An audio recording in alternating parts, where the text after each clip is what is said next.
Gente, prazerzão. Eu tô aqui com mais um podcast, fazendo uma entrevista hoje com o Namastê. Eu não vou arriscar pronunciar o sobrenome dele, porque a gente pode ter um problema de dicção aqui.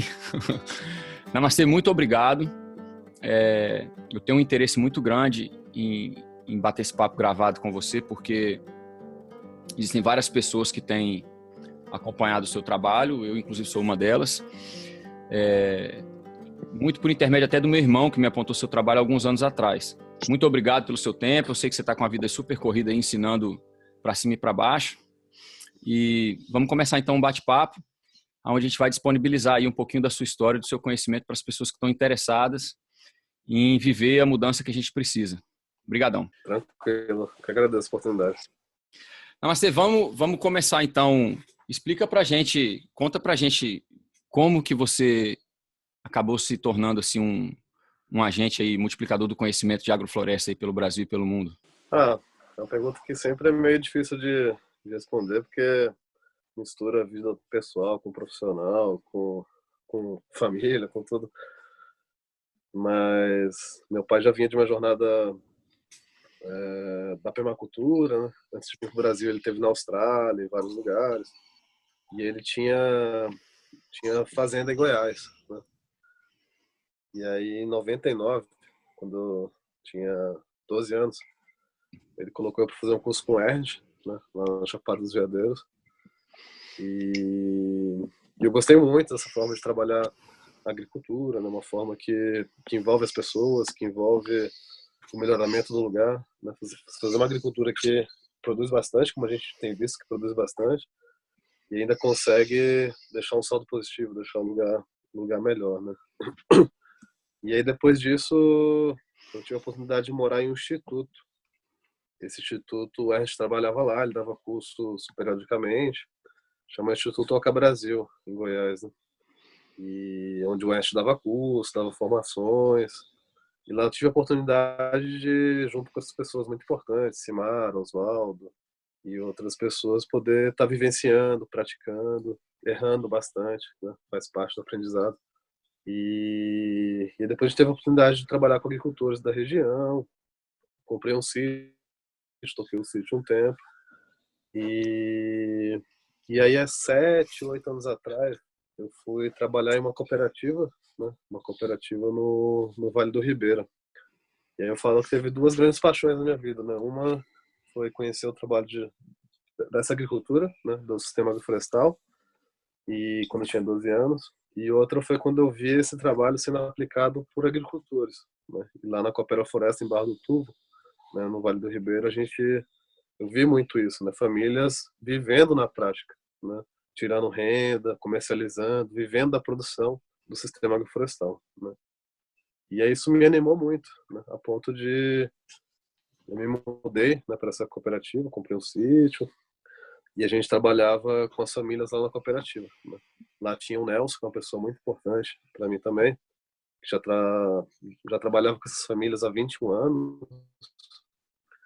E através da cooperativa, né, a gente teve a oportunidade de levar, né, esse sistema, não só a forma de produzir em sistema agroflorestal, né, mas também a forma de se organizar, a forma de comercializar, né? Que a gente fala que fazer agrofloresta não é só plantar, né? Se organizar, comercializar o seu produto, né? Isso faz parte do dia a dia do agrofloresteiro, né?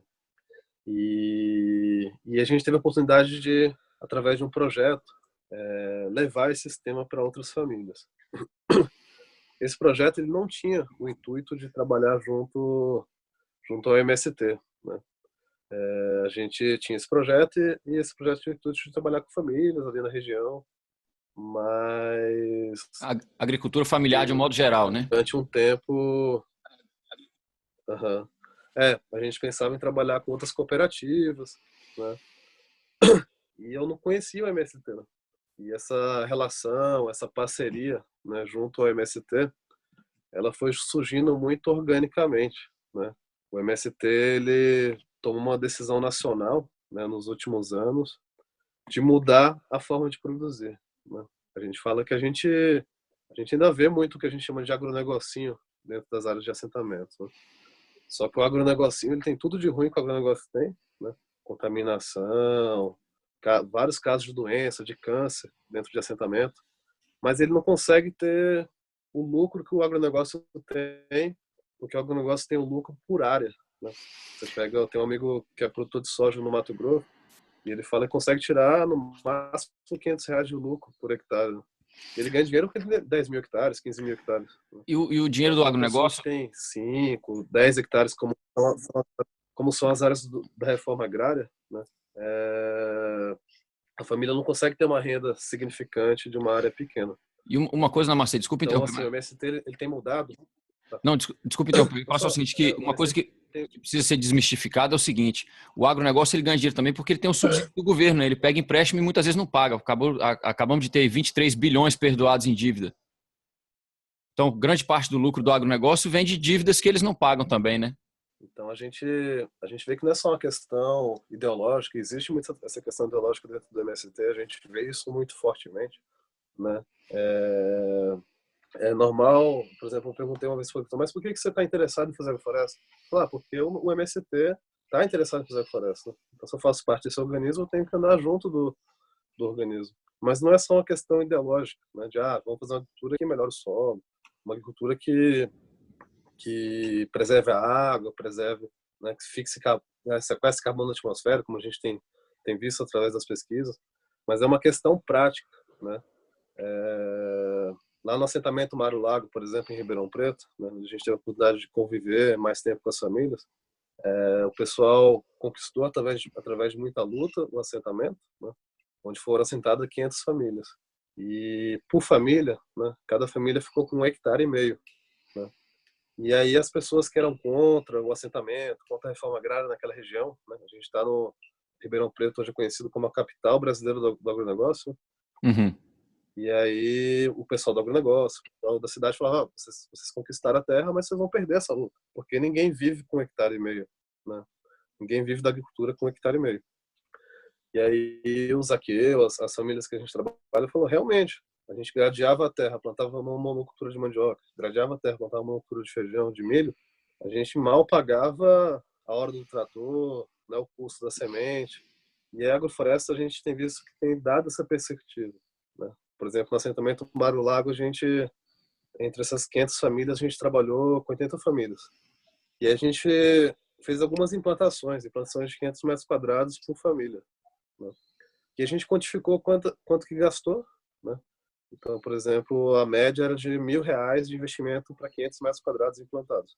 Sementes, mudas, né? Insumos, hora máquina. E aí a gente quantificou, né, quanto cada família produziu nos 6 primeiros meses, né? E a gente vê que o resultado foi muito variável, né? Teve família que tirou R$ 4.000 em 6 meses, teve família que tirou R$ 6.000, né? O que mais tirou, que foi o agricultor Zé Ferreira, que o apelido dele é Paraguai, né? Ele conseguiu tirar R$ 8.000 em 500 metros quadrados. Em 6 Então a meses. gente tem visto que essa agricultura tem dado uma perspectiva, a gente vê que essa agricultura tem dado uma perspectiva para essas famílias de conseguir viver, né, viver com dignidade de uma área não tão grande, né? Mas isso é um piloto dentro do movimento, né? A gente está falando de centenas de milhares de famílias assentadas no Brasil inteiro, né? Rondônia, Roraima, Rio Grande do Sul, Amapá, tudo existe áreas de assentamentos do MST, né?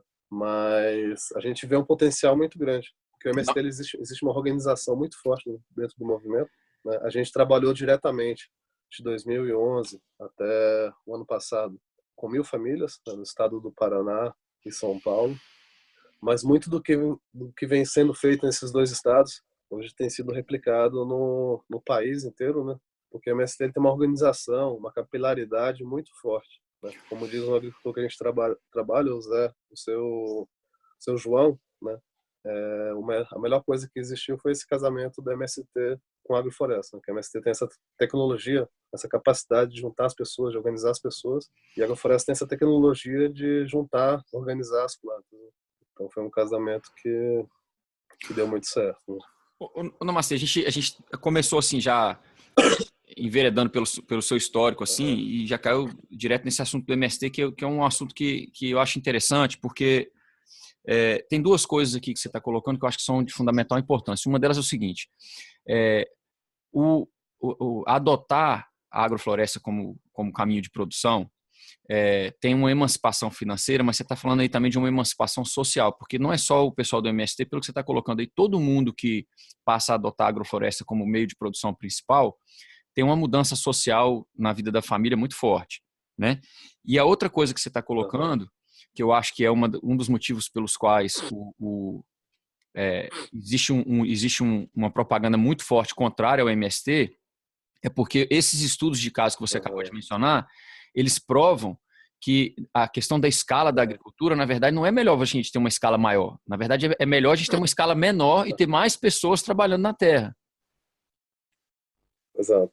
E A gente fala muito que a gente é a favor, né, da agricultura em larga escala, né? Mas é importante rever o que é uma larga escala. Muitas vezes um assentamento, né, com 500 famílias fazendo agrofloresta também é uma larga escala, né? A maior larga escala que existe hoje no estado de São Paulo, e uma das maiores do Brasil, em sistema agroflorestal, é na Coopera Floresta, né? São lares de pequenos agricultores que, quando se juntam, né, se tornam uma larga escala. é Para isso, uma agricultura essa familiar em parte rede. também, sim, sim. São vários pequenos que junto, né, aquele negócio que se fala, né, que o grande negócio é ser pequeno, né? E para isso, né, essa parte, né, de desenvolver máquina, desenvolver tecnologia, né, para a gente é muito importante também. A gente que trabalha na reforma agrária, que a gente já pega áreas que já foram muito degradadas pelo agronegócio, né? Então você ter uma maquininha que ajude as famílias a preparar o solo, uma maquininha que ajude a fazer os manejos, né? Então essa ilusão, né, de que a máquina está atrelada à expulsão das pessoas do campo, né? A gente vê que não, né? As máquinas têm sido importantes para essas famílias também, né? E aí a gente vê que essa é a verdadeira larga escala, né? Várias famílias juntas, né? E isso viabiliza, né? Porque, por exemplo, para um agricultor comprar um caminhãozinho, para um agricultor comprar um trator, né? Fica pesado. Mas um grupo de agricultores, né? Isso já se torna mais viável. Um grupo de agricultores sair do assentamento e ir lá comercializar uma cesta, começar a fazer uma feira, né? Em grupo, em rede, né? Assim como na agrofloresta, né? Em conjunto, né? Essa organização social a gente vê que é muito importante. E isso a gente vê muito no MST, nessa organização, essa organicidade que o MST chama, a organização deles, né? Eu me identifico muito com essa área, né, Marcelo, porque eu trabalhei muito com desenvolvimento comunitário, né? E no desenvolvimento comunitário, esses princípios de cooperação, de funcionamento em rede, as pessoas que estudam o desenvolvimento comunitário sempre chegam a essa conclusão de que o empoderamento de pequenos grupos e a sustentabilidade deles está na autogestão e organização em rede, né? E quando você coloca dessa forma aí, com essa experiência interna, fica mais claro por que eles são tão... por que eles enfrentam tanta oposição. É porque esse pensamento aí desconstrói o pensamento do sistema de agricultura de grande escala. E outra coisa, desmistifica.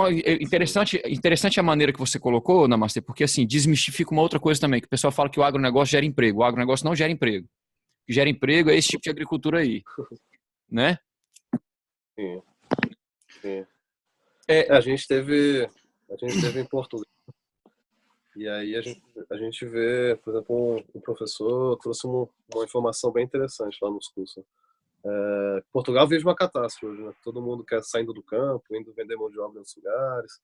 Ninguém quer viver no campo, né? E o campo hoje ele é tomado pelo agronegócio, né? O agronegócio de celulose, né? E o agronegócio lá no país, né? Toda a indústria florestal, a indústria de roura, a indústria de celulose, ela representa 3% do PIB, né? Faz um estrago tremendo no país inteiro, né? Incêndios que matou gente, que não produz quase nada, né? E também não emprega quase nada, né? Então o que a gente precisa fazer é repovoar o campo, né? Trazer as pessoas de volta. E o MST ele tem muito isso. Mas a gente vê que isso não é, né? Muitas vezes a gente, assim, talvez um bom caso assim seja o meu caso. Eu não conhecia o MST, né? Então você falar do que você não conhece, né? Sei lá, até tinha uma visão assim do que a gente vê na mídia, do que a gente vê por aí, né? Mas quando a gente conhece pessoalmente, dorme na casa das pessoas, vivencia o dia a dia das pessoas em acampamento, em assentamento, né? A gente vê uma proposta muito bonita, né? De repovoar o campo, trazer as pessoas no campo de volta, cuidando da terra de forma diferente, buscando fazer uma agricultura que não dependa de insumo, não dependa de defensivos, né? Isso para mim é fantástico, né? Só que isso não interessa né, o grande projeto de tirar as pessoas do campo, né, tornar um campo altamente consumista, como é o nosso campo hoje em dia, né, consumista de defensivo, consumista de insumos, de fertilizante, né? Para o sistema capitalista isso é um bom negócio, né? Só que tem tudo isso que está acontecendo que a gente vê por aí, né? Problema de falta de água, problema de incêndio, problema de tudo isso, né? Então acho que assim, o MST ele tem esse potencial muito grande, né, de trazer as pessoas para o campo, né? E agora o MST nacionalmente, né, olhando para a agroecologia, olhando para a agrofloresta, né, como diz uma grande liderança do MST, a agrofloresta é a agroecologia na prática, né? A gente vê que isso é um casamento que tem sido bem importante pro movimento, né? E assim, é muito pouco que a gente tem ainda, né? A gente tem trabalhado de 2011 para cá junto ao movimento, né? E mais aqui no Paraná, e um pouco no estado de São Paulo, né? Mas ao longo desses anos a gente conseguiu trabalhar com 1.000 famílias, né? Em 50 assentamentos diferentes, né?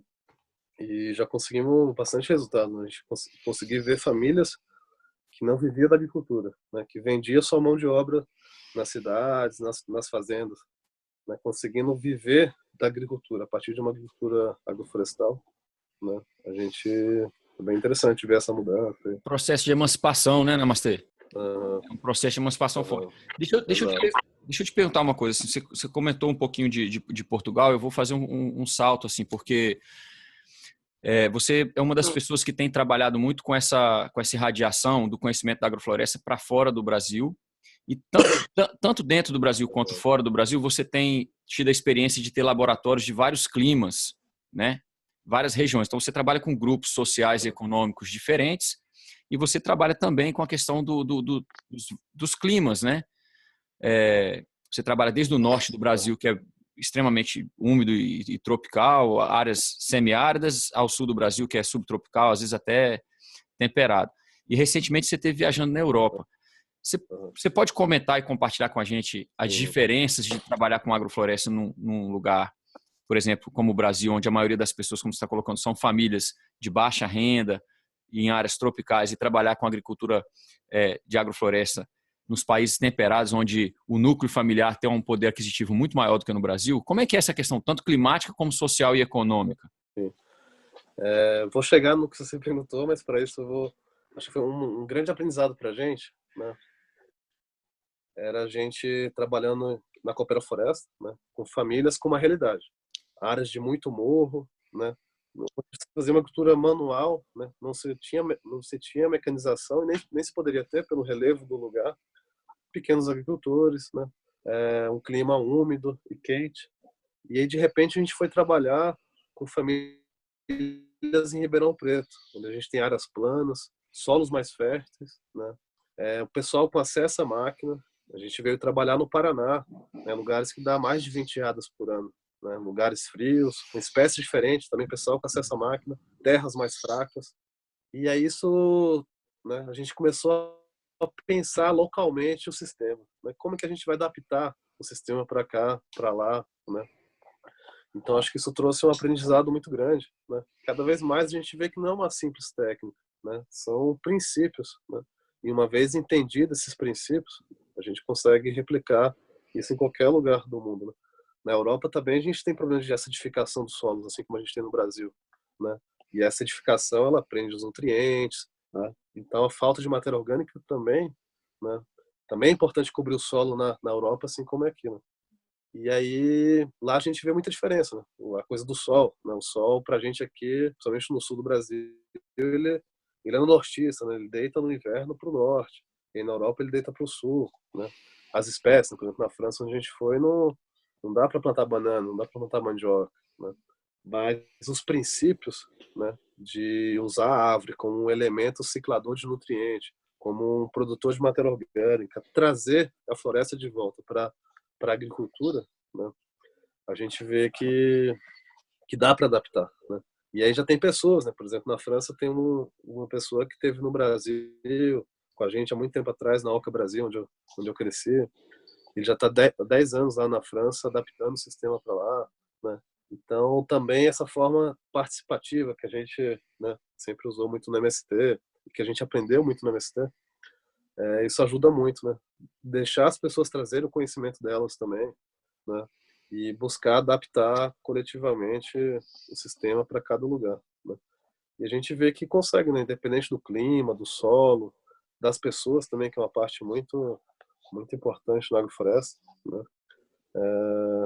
A gente tem visto bastante resultado, né? Em Portugal a gente deu 4 cursos e aí nesses cursos a gente implantou áreas, né? Os cursos eles são muito práticos. A gente fala que a gente usa uma metodologia ao pé da planta, né? Então, essa ideia de que a teoria precisa ser dentro de uma sala de aula. Tem partes que são na sala de aula, mas também a maioria do curso ele é ao pé da planta, né? Onde a gente vai discutindo coletivamente, né? Deixando as pessoas trazerem os conhecimentos delas também, né? Então a gente plantou diferentes áreas, com diferentes consórcios, pensando nas espécies de lá, né? Então árvore de poda a gente usou muito plátano, chopo, salgueiro, né? As frutas que vão bem lá, o figo, a maçã, a pera, os pêssegos, né? Buscando adaptar o sistema. Então a gente fez vários desenhos, várias experimentações, né? Então além de ensinar, né, também teve esse momento de desenvolver, naquilo que a gente fala que todo agricultor ele também tem que ser um pesquisador, né? Então aquela ideia de que o pesquisador é pesquisador, agricultor é agricultor, né? Na agrofloresta a gente vê que não, né? Que é importante o agricultor experimentar, né? Desenvolver a técnica, né? E aí depois a construção de rede, né? Para que os agricultores possam trocar essas ideias. Namastê, deixa eu te interromper, desculpa. Eu quero voltar nessa questão das redes, inclusive na Europa também, que você está colocando essa experiência em Portugal e na França, mas eu queria fazer uma pergunta antes. Pergunta mais técnica, assim, nos trópicos, né, e no subtrópico, a gente tem a questão que a gente chama de consórcios de acúmulo, né, que mais especificamente dentro da agricultura sintrópica, placentas e tal, assim, porque a gente tem muita gente que escuta o programa que não são pessoas que têm tanto envolvimento assim, então tem que explicar. Quando a gente entra com a agrofloresta, a gente tem o que a gente chama dos sistemas de acúmulo, que são aquelas plantas iniciais que vão trazer bastante matéria orgânica, que vão ajudar na biologia do solo. Assim, num resumão geral, assim, bem simplificado. Exato.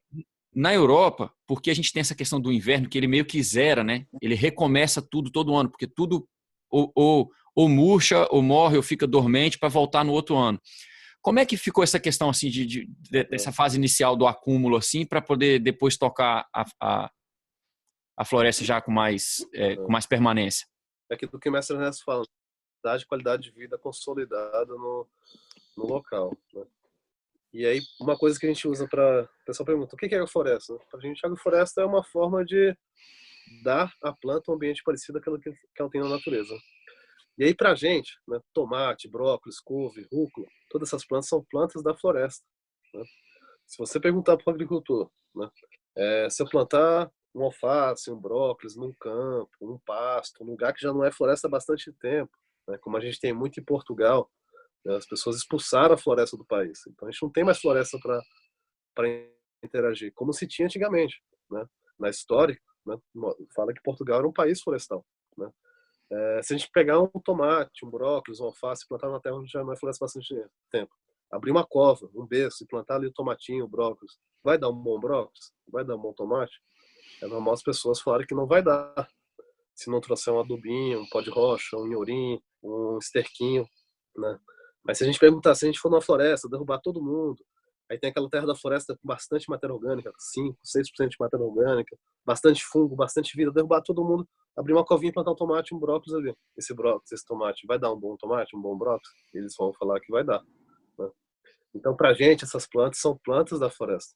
O que a gente come, a maioria das coisas, laranja, banana, tomate, brócolis, rúcula, né, são plantas do sistema de abundância, do sistema de floresta, né, da clareira da floresta. Só que para a gente ter clareira, a gente tem que ter floresta, né? E só que é importante, né? Por exemplo, em Portugal a gente tem muita área degradada, né? A floresta já não interage mais com o país há muito tempo. Então, é importante pensar, né? Então, aqui não vai dar um tomate, aqui não vai dar um brócolis sem eu enganar ele, sem eu trazer um iorim, sem Sem trazer um enganar ele. espinho. Mas o que vai dar?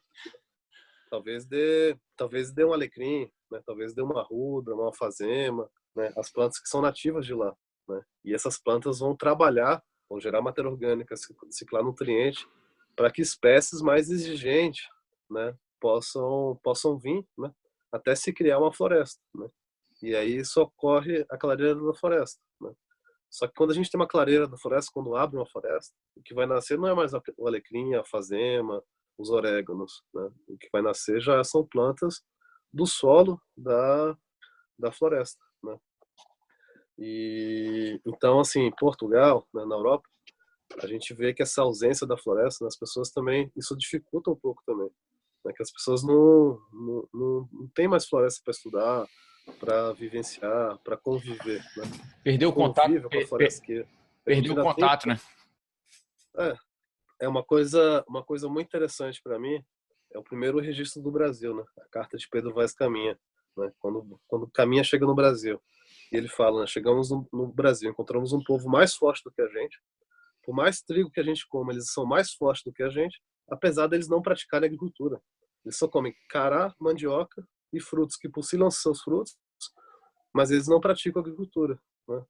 Mas aquilo foi uma ignorância de Caminha, né? Pedro Vaz Caminha, ele estava olhando com a agricultura, só que era uma agricultura que interagia tão fortemente com a floresta, né, que quando ele olha para aquilo, ele não consegue descrever aquilo como agricultura, né? Aquela mandioca, aquele cará, aqueles frutos, era a roça dos índios.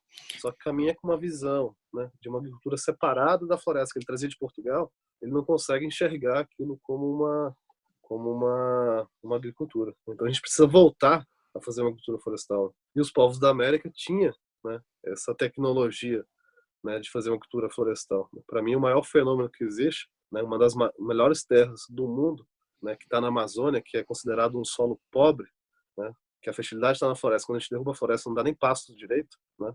E lá existem as manchas de terra preta de índio, né, que é considerado uma das terras mais férteis do mundo, né?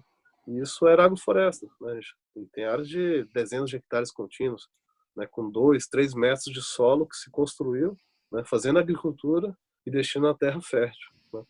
E para a gente isso era agrofloresta, né? A gente faz agrofloresta e vê o solo crescendo, e crescendo preto, né? Na Coopera Floresta o pessoal desenvolveu uma metodologia que é o medidor de terra preta, né? Os agricultores vinham falando, a terra está crescendo, a terra está crescendo. A gente falava, mas como assim está crescendo? E aí os institutos de pesquisa fez uma metodologia, né? Pegava um metro quadrado, colocava uma régua e vinha observando quantos centímetros de solo vinha crescendo, né? Em alguns lugares, 2 até 3 centímetros de solo sendo construído por ano, né? Então, a gente faz agrofloresta e vê a terra crescendo, crescendo preto. Quando a gente encontra um fenômeno desse, para a gente isso era uma agricultura agroflorestal, né? Que produzia bastante, como a agricultura dos índios, né? E gerava um saldo positivo, gerava terra preta, gerava solo bom. Ao contrário da nossa agricultura hoje, a gente perde o solo, né? Os estudos mostram que a gente perde toneladas de solos por hectare ano na monocultura e a gente perde a fertilidade, né? Cada vez que a gente vai replantar a soja, o milho, a gente precisa de mais insumo, mais adubo, mais defensivo, né? Tem uma coisa que você colocou, assim, eu falo para as pessoas em várias áreas, porque eu trabalhei muito com cultura também, né? E eu falo para as pessoas assim, a gente é colonizado de formas sutis. Esse pensamento do agricultor europeu, que via de regra, principalmente na Inglaterra e em alguns outros lugares, é muito úmido, e o solo, as camadas são mais Exato. profundas, porque tem a questão do inverno, onde tudo fica dormente. Eles chegam nos trópicos e eles implementam a Uhum. agricultura deles, né? Ou seja, uma colonização Uhum. imposta, que não se adequam naquele lugar. Aqui na Uhum. Austrália é a mesma coisa. Tem uma educadora aqui da permacultura que fala assim, a Austrália não é um Uhum. país seco, a Austrália só está vazando. E o comentário dela da questão a questão do vazar é o vazar de água e o vazar de nutrientes, porque os caras aplicaram uma, uma agricultura europeia que também degrada na Europa, mas menos do que nos lugares quentes. E aí aplicam ela nos lugares quentes, os lugares não se sustentam por muito tempo, vai desertificando rapidamente. Mas é como você colocou aí, é uma questão de pensamento. É o europeu que chega achando que ele vai ensinar, não, às vezes não tem. Europeu, eu estou generalizando, mas enfim, são as pessoas que chegam com pensamento colonizador, achando que vão ensinar e que não tem o que aprender. E esse lance que você colocou da floresta, ele é assim, de fundamental importante, porque tem gente que interage com a floresta, que é um sistema totalmente resiliente e sustentável, e vive daquilo ali, que é essa revolução da agrofloresta, é isso. Mas o europeu não consegue, porque ele vive de grão, né? O grão é cultura anual. A mudança é de paradigma. Você falar para o europeu viver de floresta, por exemplo, aqui a gente produz mandioca e fica praticamente limitado a vender mandioca para os povos, as pessoas que imigraram para a Austrália das ilhas do Pacífico, ou os imigrantes sul-americanos. Porque, por exemplo, a gente usa mandioca aqui para fazer agrofloresta, depois você quer vender mandioca, quase ninguém compra. Não é? Os caras só comem pão e centeio e trigo, e é difícil. É uma mudança de paradigma mesmo, é complicado, né? Sim, sim, sim. Mas você vê, por exemplo, na Europa o Saara está avançando. A Espanha, Portugal, parte da França, né, já é considerado área de Saara, né? Então acho que é uma necessidade, né? Mas ao mesmo tempo a gente vê uma abertura muito grande, né? Um pessoal muito consciente, muito aberto, né? E até quando a gente fala de MST lá na Europa, o pessoal, você pergunta, você vai falar com o vendedor da loja agropecuária, ele sabe o que é MST, ele, né, acha uma coisa interessante, né? Achei bem bacana, assim, bem interessante. A gente fez uma palestra no seminário de uma revista do agronegócio português, né? E tinha pessoas com 7.000 hectares, né?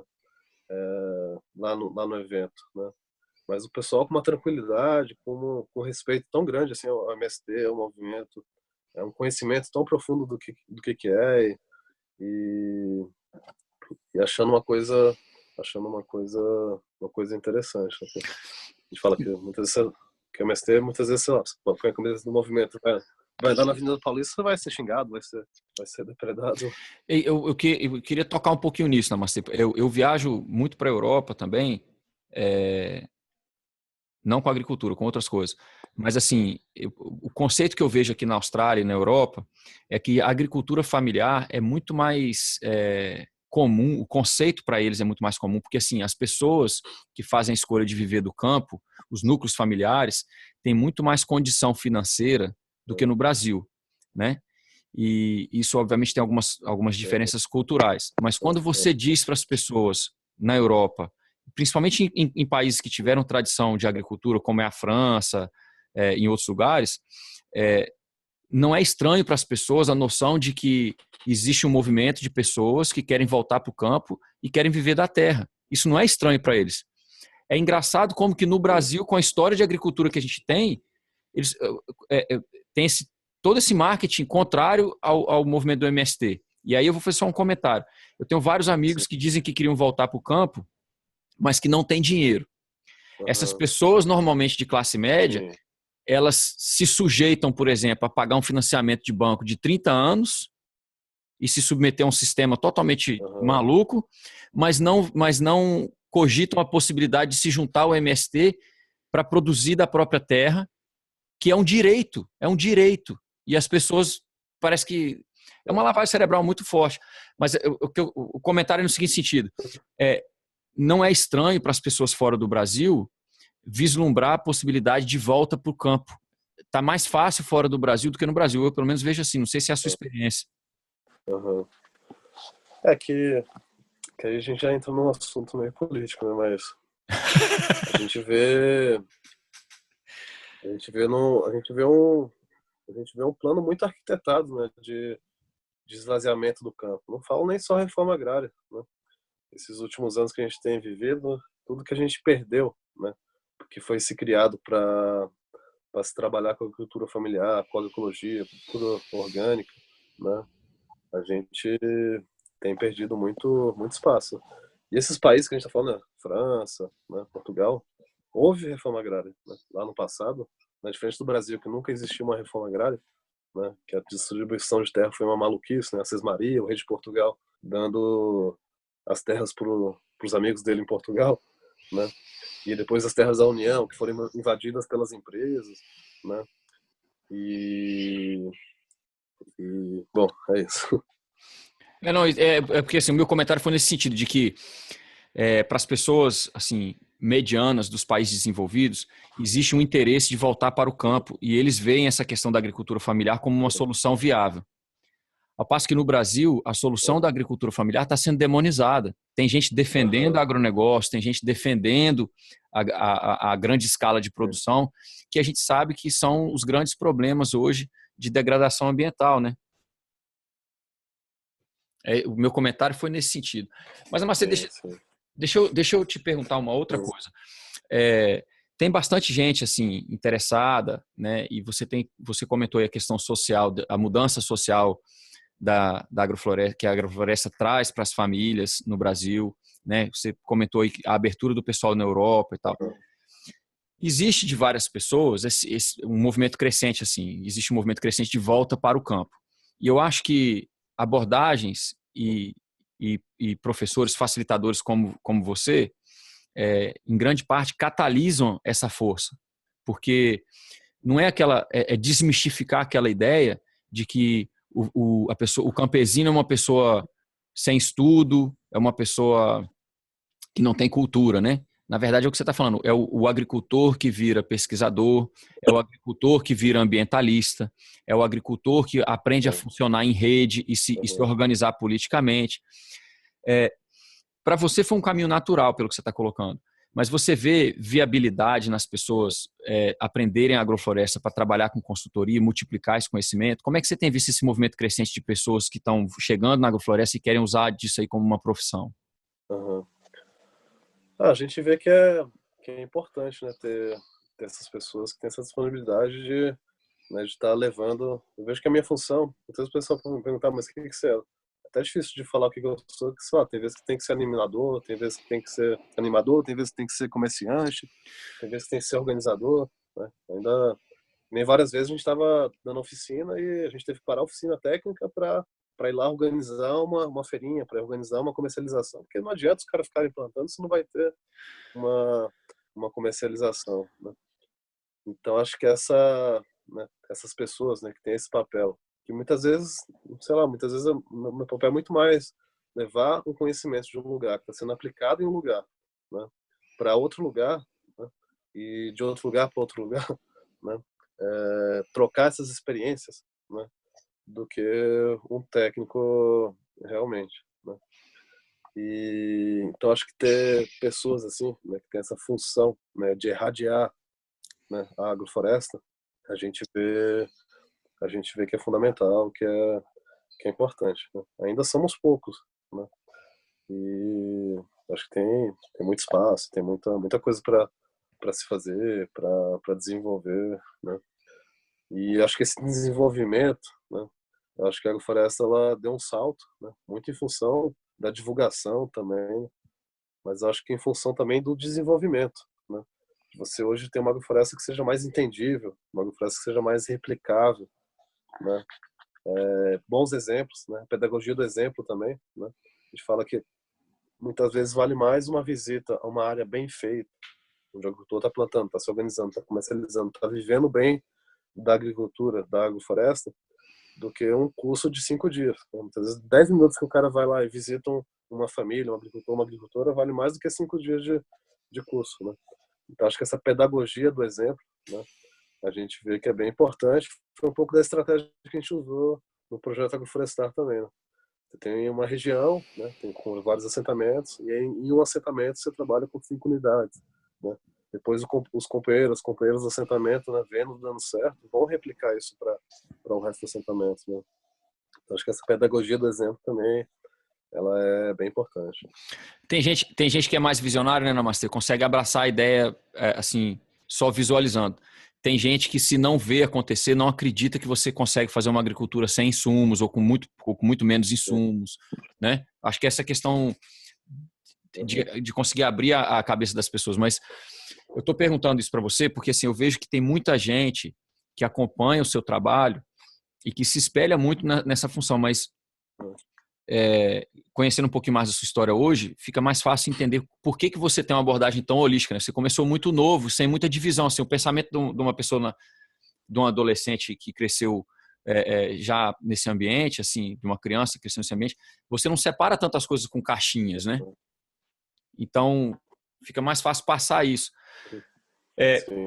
A dificuldade que eu vejo aqui, assim, aqui fora é que no Brasil são dois paradigmas. Por exemplo, no Brasil é o seguinte, a maioria dos ambientalistas totalmente anticapitalista. E fora do Brasil, nos países desenvolvidos, a abordagem é exatamente contrária. Assim, olha, se não for financeiramente viável, as ações ambientais e de agricultura sustentável não vão acontecer. Né? Então tem esse paradigma assim, no Brasil é assim, não, quase como que se você for financeiramente viável, você se corrompeu. E aqui fora já é o contrário. Fala assim, olha, se não for financeiramente viável, eu não me envolvo com isso porque eu preciso sobreviver. Entre esses dois paradigmas, existem as pessoas que, como você, trabalham com essa transferência de tecnologias e saberes de uma área para outra. E eu tenho visto várias pessoas surgindo dentro da agrofloresta com um pensamento muito técnico, mas não tão holístico quanto o seu. Meu comentário era um pouco nesse sentido, assim, né? E uma outra coisa também que eu queria perguntar, em cima disso também, que eu acho que tem a ver com isso, nas abordagens híbridas da agrofloresta, por exemplo, o sistema silvopastoril, as pessoas que trabalham com produção de ovos, enfim, de aves ou de suínos, né? O pequeno produtor que está integrando isso. Porque aqui fora, um dos grandes, uma das, não críticas, mas as perguntas frequentes são assim, tá, tudo bem, sistemas agroflorestais, mas como é que vai abastecer o mundo de carne, de ovo, né?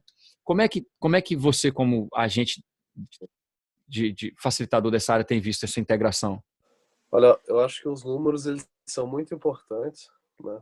E aí o Nelson, né, que é uma pessoa né, que eu me espelho muito nele, que é uma pessoa que eu admiro muito, né?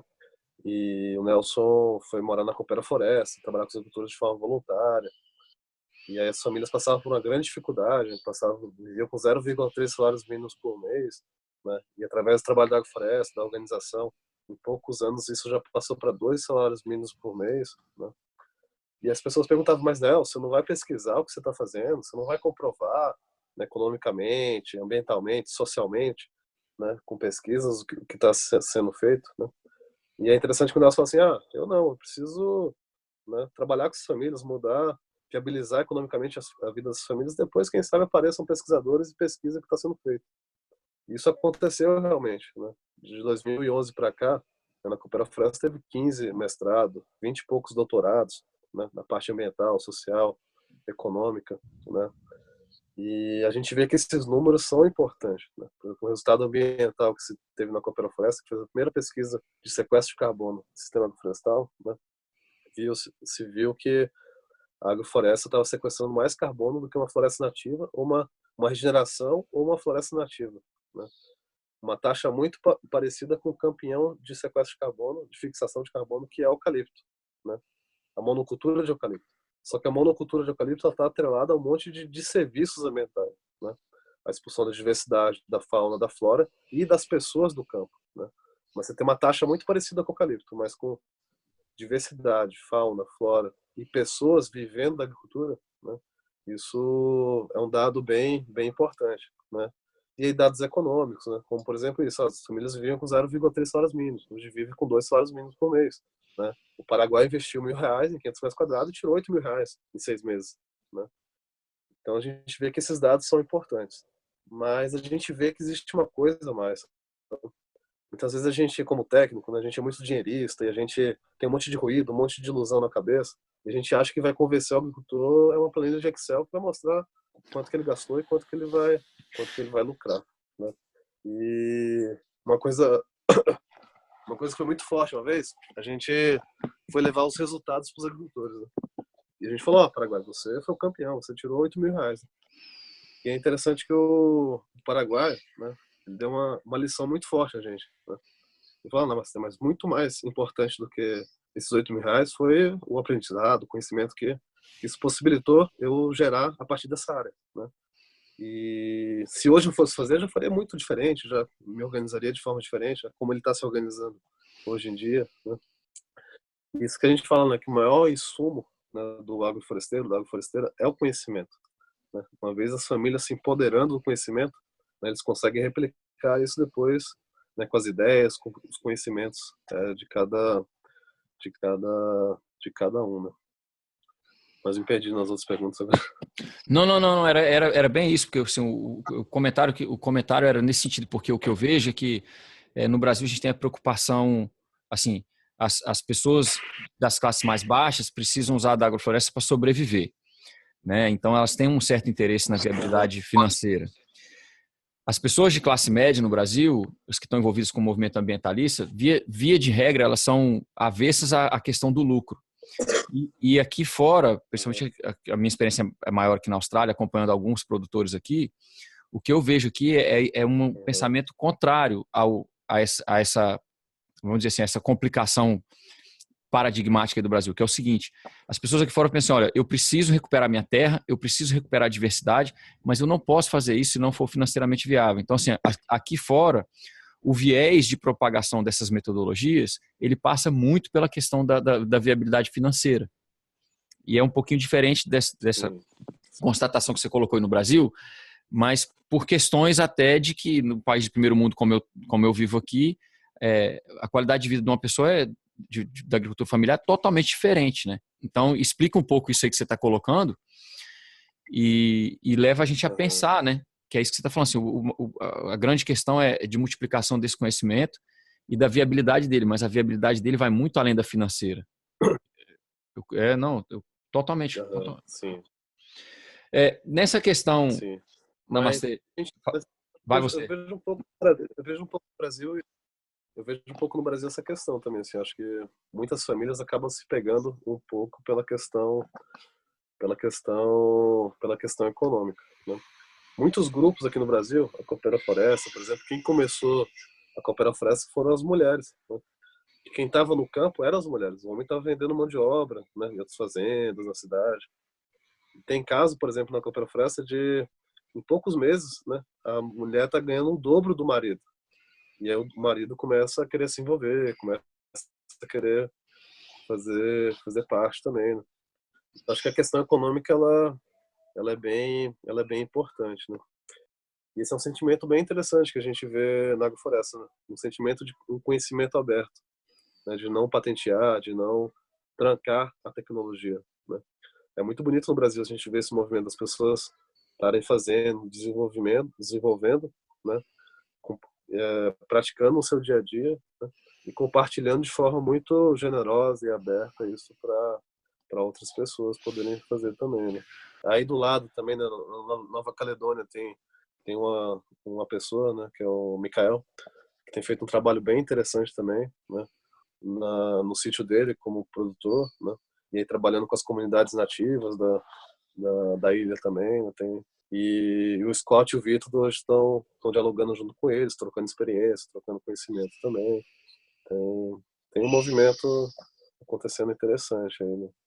E aí um pouco na Indonésia também, né? Algumas famílias começando a fazer, na Malásia, né? Então a gente vê coisas se espalhando. Assim, então acho que ter essas áreas para poder fazer essa pedagogia do exemplo, as pessoas poderem ir lá, vivenciar, visualizar na prática, né? Poder falar de agrofloresta ao pé da planta, né? Acho que isso é um poder de convencimento muito maior. Deixa eu te falar, você passou por essa área aqui e tem passado pela Europa e tal. Quando você vai montar uma área dessa, como que é o seu passo a passo com as pessoas? Como é que você trabalha em time com as pessoas de cada lugar para montar uma área dessa de demonstração? Tá. Primeiro, as formações, os cursos, né? Primeiro tem essa parte de introdução, né? Onde a gente fala um pouco dos princípios, né? Por que cobrir o solo? Né? Que cobrir o solo traz de vantagem, né? Então a gente fala que cobrir o solo evita o mato, né? Porque a terra é descoberta como se fosse uma ferida, né? E aí a natureza vai mandar uma gramínea, vai mandar uma erva para cobrir aquela ferida, né? Teve até um agricultor uma vez que falou para mim assim: ah, Namastê, agora eu vou trabalhar com essa agricultura aí de agrofloresta, eu vou aposentar minha enxada, né? A gente falou assim: não, calma, seu José, guarda a sua enxada ali que você vai aposentar ela se fizer uma coberturinha nota 10, né?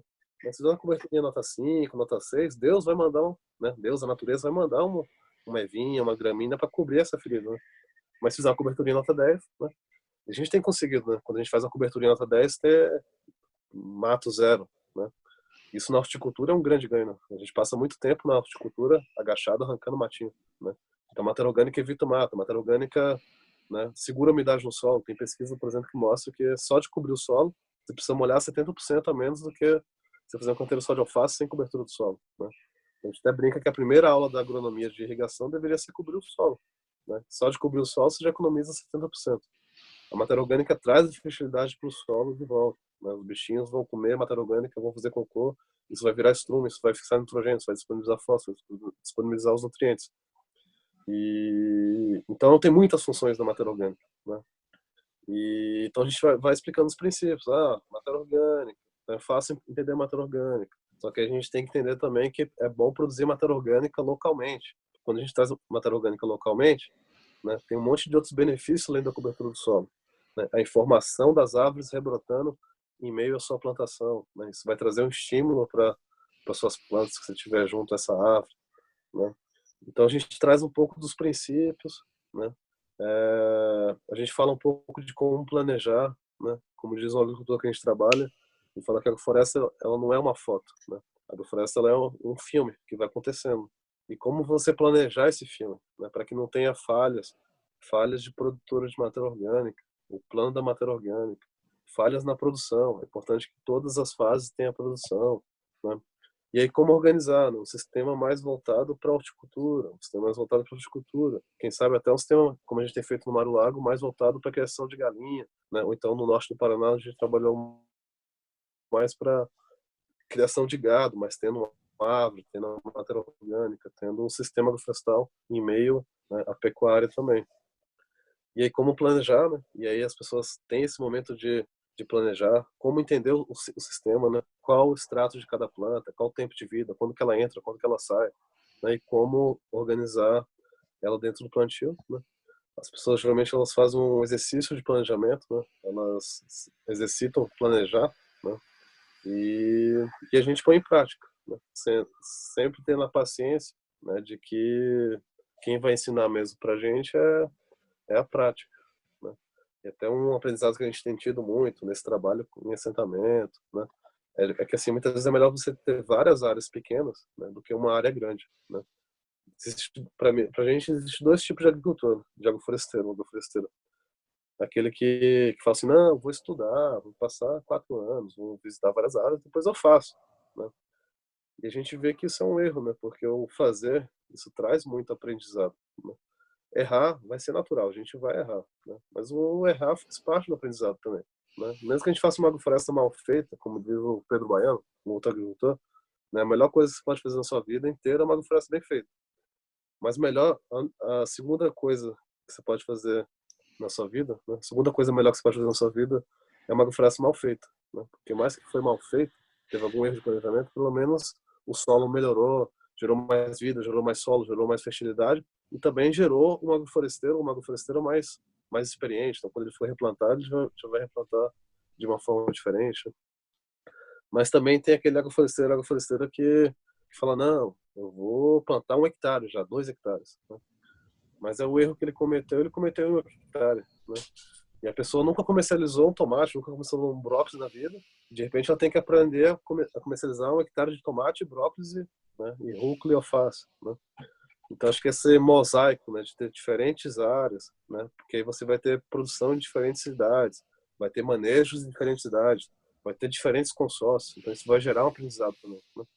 E aí quando você tiver confiante, não, esse consórcio já vi que dá certo, né, eu já estou experiente em comercializar esse tipo de coisa, aí isso gera confiança para a gente plantar áreas maiores, né? Mas acho que esse começo de pensar muitas pequenas áreas do que fazer uma área grande, né, a gente tem visto que tem sido bem importante. Não, uma lição super bacana essa daí, Namastê. Dentro disso daí, como é que tem sido essa questão da agrofloresta junto com o manejo de animais? Porque, assim, eu vejo que muita gente que trabalha com agrofloresta tem uma tendência muito grande, não os pequenos agricultores, mas as pessoas, enfim, as pessoas já mais de classe média, as pessoas de inclinação muito ambientalista, elas têm uma tendência a associar a agrofloresta com uma dieta vegetariana. E o pequeno agricultor, frequentemente, a pergunta deles é como é que eu faço para integrar minhas galinhas, como é que eu faço para integrar o meu porco, como é que eu faço para... Como é que tem sido essa experiência aí de integração de criação de animais também? É como diz tem um pecuarista do Mato Grosso, né, que é até um pecuarista grande, tem 6, 7 mil hectares. Ele fala assim que é interessante a gente mudar um pouco a visão, né? Quando a gente muda a pergunta, né? Em vez de perguntar assim, o gado precisa comer soja, o gado precisa comer milho, né? Se a gente entende que o gado ele precisa comer, o gado, a galinha, precisa comer comida, né? Se a gente pudesse dar minhoca todo dia para a galinha, né, seria o ideal, né? Mas, por exemplo, a galinha ela come a bananeira, né? E a bananeira, além de alimento, é vermífugo para a galinha, né? A galinha come folha de amora, come folha de urucum, come goiaba, come frutos, né? Come capim.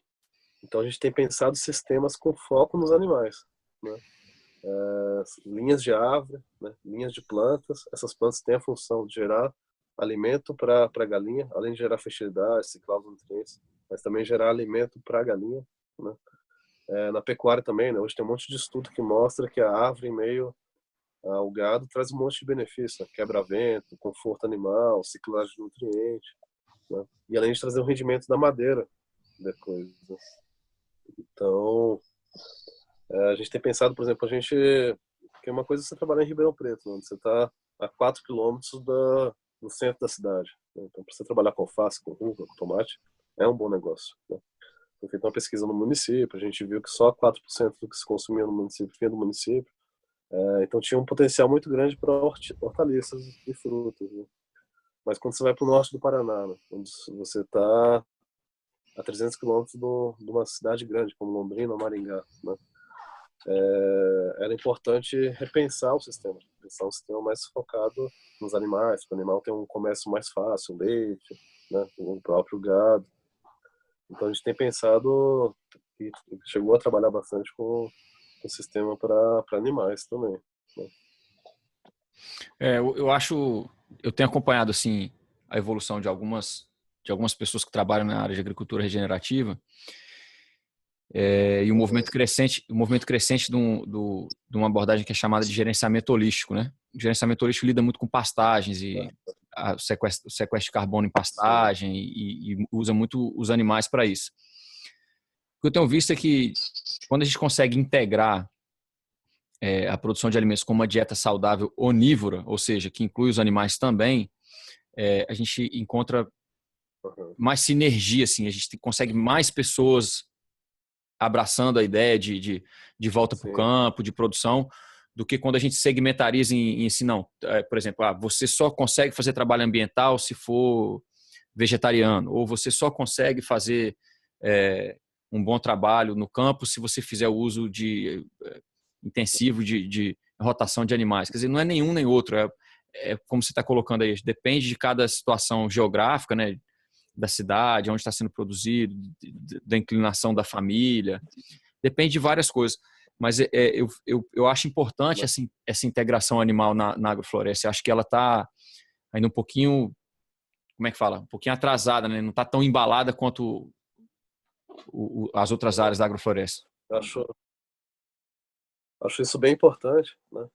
E aí no livro Agrofloresta no Mundo de Facão a Trator, né, tem uma coisa bem interessante, que são os desenhos que a gente pensou nesse projeto com os assentamentos, né? Então um desenho que possibilite a família trabalhar com horticultura mais anos na mesma área. Um desenho para criação de galinha, um desenho para criação de gado, né? Tem uma coisa que é muito importante, né? Tem sido esse zoneamento, né? Pensar esses diferentes sistemas, né? Porque isso também possibilitou a gente a trabalhar a agricultura das famílias, né?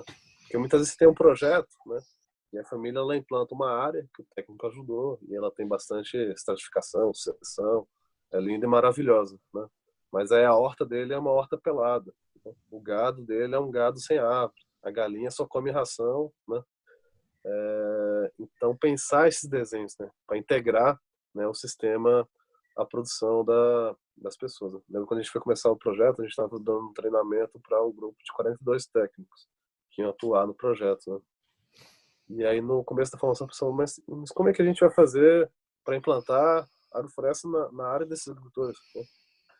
E a gente falou, uma coisa muito importante é assim, pergunta para ele, o que que você quer fazer? Você quer criar galinha? Você quer criar gado? Você quer plantar fruta? Quer plantar horta? Quer plantar grão? O que que você quer, né?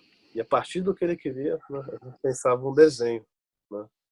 E para a gente, né, esse processo de se tornar agricultura, né, isso é muito importante. Se você vai no Zaqueu, no Paraguai, né, agricultores que a gente trabalhou, ele não vai te mostrar uma agrofloresta, porque ele não tem mais uma agrofloresta. O lote dele inteiro, né, 1,5 hectare já virou um organismo agroflorestal, né? A galinha do Zaqueu é uma galinha agroflorestal, a horta do Zaqueu é uma horta agroflorestal, o pomar é um pomar agroflorestal, né? Então isso entrou para a agricultura das famílias, né? Desconstrói um pouco as caixinhas, né, É o que a gente Namastê? fala, né? Muitas vezes a pessoa fala, não. Aham. Que nem a pessoa fala assim, não, horta é horta, agrofloresta é agrofloresta. Mas se a gente for falar de horta, a gente fala de horta. Se a gente for falar de agrofloresta, a gente fala de agrofloresta. Mas eu acho que esses desenhos, né? E aí mestre Ernesto ajudou muita gente, né, a desenvolver esses desenhos para cada região, né? Esses desenhos têm ajudado muito a gente, né? Trabalhar com essas famílias. Namastê, uma pergunta aqui. Você está falando de desenho e tal, e de projetar. Você tem alguma influência da questão do desenho permacultural nos seus trabalhos? Uhum. Já ouvi falar, e muitas vezes a gente até brincava, zoneamento, né? Aquela historinha da permacultura. E, e para a gente tem sido muito importante pensar esse zoneamento também, né? Essas áreas, esses diferentes desenhos, né? A gente tem visto que é importante. A gente sabe que é uma técnica que a permacultura usa bastante, né? E a gente tem trabalhado muito com isso, né? Pensar diferentes estratégias, né, dentro da própria, muitas vezes uma unidade de produção, né, um lote de um assentamento. Dentro do próprio lote pode ter várias estratégias. Por exemplo, o lote de Zaqueu, né? Ele tem uma área que ele começou trazendo bastante enganações, né? Trouxe o iorim, trouxe o cocô da galinha, enganou as verduras, né? Falou, verdura, finge que aqui é uma terra da floresta e vai fazer uma verdurinha para fazer uma cesta, fazer uma feira, né? Lá na frente vai ter a árvore que vai ser podada, isso vai dar matéria orgânica e vai me deixar mais independente dos insumos, né? Mas aí outras áreas, foi primeiro implantado um capim. Esse capim gerou bastante matéria orgânica, gerou bastante biomassa, estruturou o solo, né? E aí, quando o Zaqueu foi começar a agricultura dele, um ano depois naquela área, né? Ele já tinha um solo mais estruturado, com matéria orgânica sendo produzida no próprio lugar. Então, o custo de implantação dele também diminuiu, a eficiência, né? Para fazer uma agricultura menos insumista, né? Que dependa menos de insumos, né? E mais de processo, né? Como o Ernesto falando, que é o insumo, né? O cocô da galinha, o esterco, o pó de rocha, é como se fosse uma bengala, né? Quando você está com a perna quebrada, como a gente tem, né? O Brasil quase todo com a perna quebrada, principalmente quando a gente trabalha em agricultura familiar, né? A gente não tem mais floresta para fazer agricultura como se tinha antigamente, né? É um dado muito interessante que até Nelson estava escrevendo um projeto, tá? E a gente pesquisando. Por mais de 100 anos, o Brasil, mais de 80% de toda a economia do Brasil, de todo o dinheiro do Brasil, né, por mais de um século, mais de 80% de todo o dinheiro do Brasil vinha do café, né?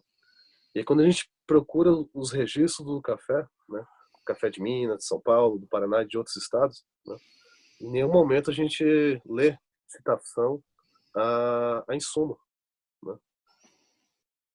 Era todo café produzido na força da floresta. O pessoal derrubava a floresta. No Paraná era um estado 100% floresta. Hoje a gente tem 5% de floresta no estado, né? O pessoal derrubava as florestas e vinha plantando café atrás, na fertilidade, na força da floresta, no acúmulo de fertilidade que existia na floresta. Hoje, se a gente vai em Maringá, né, Ribeirão Preto, que eram esses grandes polos de café, e a gente tenta plantar um café sem adubo, não dá café nenhum, Não né? vai. Porque a gente não tem mais essa floresta para produzir, né? Para Não, começar a partir de uma floresta, né? Como a gente tinha antigamente. não, só um parênteses aí. Nessa pesquisa que vocês fizeram, vocês chegaram a ver alguma coisa de pessoas já naquele tempo produzindo café sombreado? Não? Uhum. É, tem cooperativas que a gente trabalhou, né, na região de São Jerônimo da Serra. Não, mas eu digo nesses registros, E eu digo nessa pesquisa que vocês fizeram do, do, do café no não, Brasil, não, era cafés monoculturais. tudo na devastação. Era cafés monoculturais com sistema feudalista, né? Então o pessoal tinha as fazendas de café e ele falava, ó, te dou as entrelinhas para você capinar e plantar milho, plantar feijão, plantar mandioca. E é o milho, feijão, mandioca sua é seu, em troca eu só quero que você limpe o café e colha meu café, né? Então era um sistema feudalista, né? Então derrubava a floresta, plantava café e roça junto com o café, né? Tinha um consórcio junto com o café, né? Mas dentro de um sistema feudalista, né? Entendi. Olá, Master. Olha, eu acho assim, não dá nem para cobrir um terço, talvez, da sua experiência aí com tantos laboratórios climáticos, geográficos e sociais de implementação de agrofloresta. Eu fico muito feliz de poder compartilhar com as pessoas esse trabalho seu. Se você tiver mais para frente, assim, mais novidades com relação a essas questões da integração dos animais e do trabalho em climas temperados, que um número grande assim, de pessoas que não falam português está muito interessado nessa questão da agrofloresta, na questão da agrofloresta nos climas frios, de tudo isso. Eu gostaria muito de poder voltar, num futuro próximo, a conversar sobre coisas mais específicas dentro de tudo isso que a gente conversou hoje, porque dá para ter uma noção muito grande da diversidade, da amplitude do seu trabalho, mas, por outro lado, fica faltando, e não dá para a gente fazer em um programa só, o aprofundamento dessas áreas específicas, assim, dessa história sua, que é muito bonita. Eu agradeço muito o seu tempo. Enfim, eu agradeço mesmo. Assim, eu sei que é difícil, sei que você está viajando muito aí, está muito ocupado. Agradeço muito e vou te perturbar um pouquinho mais para frente para a gente tentar aprofundar em algumas áreas específicas, assim. E o que eu vou fazer para tentar compartilhar isso aí também é traduzir alguns pedaços para as pessoas que falam inglês poderem acompanhar também. Não, eu que agradeço a oportunidade de poder compartilhar. A gente fala que tem muito que aprender ainda também, né? Agrofloresteiro experiente, talvez só o mestre Ernesto, né? Mas de resto é todo mundo aprendiz, né? Então a gente está compartilhando alguma coisa, mas tem muito que aprender, muito que desenvolver ainda, né? Tem os materiais, né? Aí para quem fala em português, para quem lê em português é um pouco mais fácil, né? Que tem os livros, tem as cartilhas que detalham bastante esses trabalhos. Dá uma recomendada para a gente, dá uma recomendada, Namastê, para a gente, por favor, no material básico aí que já está disponível, por favor, em português. E eu vou tentar deixar os links aqui no programa pro pessoal. Então tem um livro, né, que é bem interessante, que é Agroflorestando o Mundo de Facão a Trator, né? E aí lá no site da Coopera Floresta, né, cooperafloresta.com, tem as cartilhas, né? Então cartilhas, né, para sistemas de produção de anuais, cartilhas que classifica por extrato e tempo árvores que são boas de poda para o sul do Brasil, para o norte do Brasil, né? E aí tem uma cartilha que é Agroflorestando na Reforma Agrária, né, que explica um pouco desse trabalho, né, que a gente tem feito junto aos assentamentos. E aí tem alguns outros livros de pesquisa, livro mais técnico lá nesse site lá da Coopera Floresta. Tem alguns vídeos também. Tá, eu vou fazer o seguinte, eu vou colocar todos esses links na página do programa no site e a gente toca de lá. Segura para mim, Namastê, por favor, na linha. Eu vou encerrar a gravação aqui. Gente, muito obrigado. Esse foi um podcast do Impacto Positivo com o Namastê, um super agrofloresteiro aí que está levando o conhecimento da agrofloresta do Brasil para o mundo inteiro. E o desdobramento desse podcast aqui, a gente vai fazer alguns artigos e disponibilizar para o pessoal em inglês também alguns pedacinhos para disseminar mais esse conhecimento. Namastê, muito obrigado, cara. Muito obrigado mesmo. Foi muito bacana poder conversar com você.